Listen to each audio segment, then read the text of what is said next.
TPIA kalau kita lihat laba nggak bagus ya. Jadi kalau kita lihat secara kumulatifnya itu mereka rugi. Tahun lalu juga rugi. Ruginya emang kalau kita lihat sih makin kecil sebenarnya.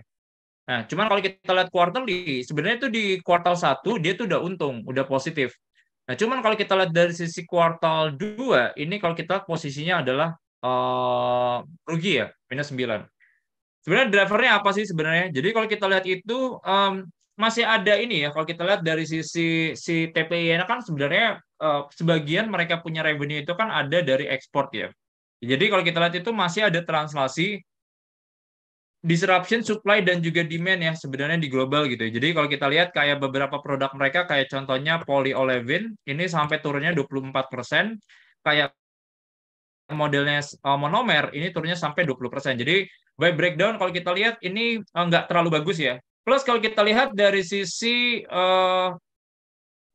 margin ini juga posisinya di second quarter ini lebih rendah dibandingkan first quarter. Jadi itu walaupun sebenarnya kalau kita lihat kalau dari sisi harga bahan baku itu kalau kita lihat kan sebenarnya levelnya kan lebih rendah ya.